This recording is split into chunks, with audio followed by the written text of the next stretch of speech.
ایک آدمی نے عرض کیا، یا رسول اللہ صلی اللہ علیہ وسلم، اسلام کے احکام تو بہت سے ہیں، آپ مجھے کوئی ایسی چیز بتا دیجئے کہ جس پر میں مضبوطی کے ساتھ عمل کرتا رہوں۔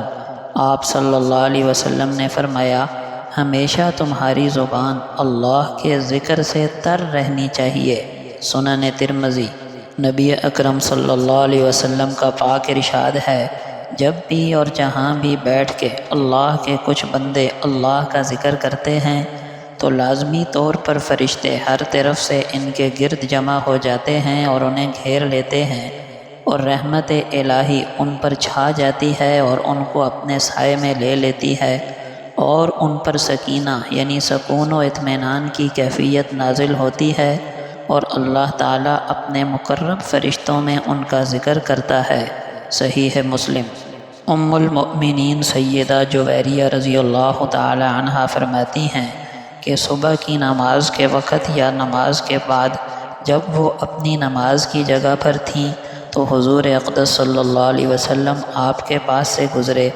پھر چاشت کے وقت جب آپ صلی اللہ علیہ وسلم تشریف لائے تو بھی وہ اسی جگہ پر بیٹھی تھیں۔ آپ صلی اللہ علیہ وسلم نے پوچھا کہ کیا آپ برابر اسی حال میں ہیں جیسے میں آپ کو چھوڑ کر گیا تھا؟ انہوں نے عرض کیا، جی ہاں۔ آپ صلی اللہ علیہ وسلم نے فرمایا، تمہارے پاس سے جانے کے بعد میں نے 4 کلمے 3 دفعہ کہے، اگر وہ تمہارے اس پورے وظیفے کے ساتھ تولے جائیں جو تم نے آج صبح پڑھا ہے تو ان 4 کا وزن بڑھ جائے گا۔